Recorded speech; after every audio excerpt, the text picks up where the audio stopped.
આજે આપણે એક એવી શક્તિ વિશે વાત કરવાના છીએ જે આપણા બધાની અંદર જ છે, પણ આપણે એનો ઉપયોગ કરતા ભૂલી ગયા છીએ. એ શક્તિ છે આપણા મનની શાંતિ. આપણે બધા જિંદગીમાં દોડી રહ્યા છીએ, વધારે પૈસા કમાવવા, મોટું ઘર લેવા, ગાડી લેવા અને સફળ થવા માટે. પણ શું તમે ક્યારે વિચાર્યું છે કે આ બધું મેળવ્યા પછી પણ માણસ શાંત કેમ નથી હોતો? ખરેખર તો સફળતાનો રસ્તો બહાર નથી, પણ તમારી અંદર જ છે. જ્યારે તમારું મન શાંત હોય છે ત્યારે તમારી વિચારવાની શક્તિ 10 ગણી વધી જાય છે. તમે જોયું હશે કે જ્યારે આપણે ગુસ્સામાં હોઈએ છીએ કે ચિંતામાં હોઈએ ત્યારે આપણે ખોટા નિર્ણયો લઈએ છીએ, અને એ જ નિર્ણયો આપણા બિઝનેસમાં કે નોકરીમાં આપણે નુકસાન પહોંચાડે છે. મિત્રો, મેં મારા જીવનના 16 વર્ષના વ્યવસાયિક અનુભવમાં એક વસ્તુ ખાસ જોઈ છે.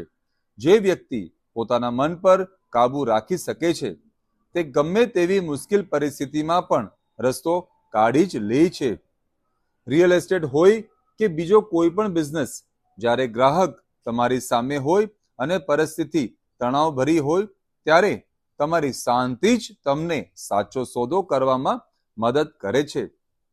આપણે દરરોજ સવારે ઉઠીને શરીર માટે કસરત કરીએ છીએ, નાસ્તો કરીએ છીએ, પણ મન માટે આપણે શું કરીએ છીએ?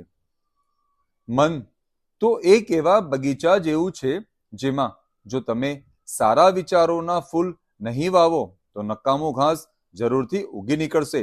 અને હા, આ નકામું ઘાસ એટલે ચિંતા, ઈર્ષ્યા અને ડર છે. ઘણા લોકો મને પૂછતા હોય છે કે સાહેબ, આખો દિવસ પોઝિટિવ કેવી રીતે રહેવું? એનો જવાબ હું સરળ રીતે આપું છું. જેવી રીતે આપણે ગંદા કપડાં બદલી નાખીએ છીએ, તેવી જ રીતે આપણે આપણા ગંદા વિચારોને બદલતા શીખવું જ પડશે. જ્યારે પણ મનમાં કોઈ નકારાત્મક વિચાર આવે, મારું શું થશે અથવા આ કામ નહીં થાય તો, ત્યારે તરત જ તેને રોકો. તમારી જાતને કહો, હું શક્તિશાળી છું, હું શાંત છું અને કુદરત મારી સાથે છે. મારો જન્મ જીતવા માટે થયો છે. ભગવાન હંમેશા આપણી સાથે જ છે. યાદ રાખજો, તમે જેવું બોલો છો તેવું જ તમારા જીવનમાં બનવા લાગે છે.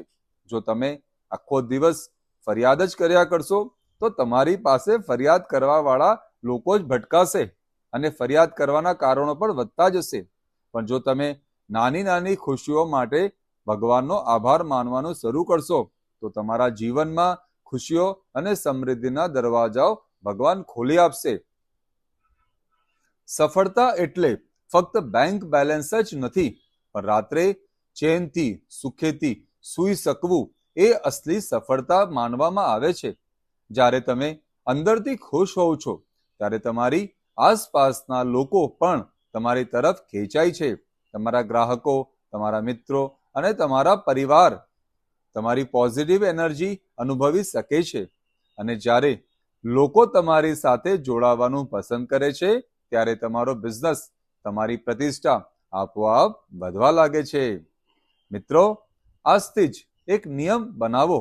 દિવસમાં ગમે ત્યારે કામની વચ્ચે ફક્ત 2 મિનિટ માટે આંખો બંધ કરીને શાંતિનો અનુભવ કરો. અનુભવો કે બ્રહ્માંડની બધી જ શક્તિ તમારી અંદર વહી રહી છે. તમે એકલા નથી.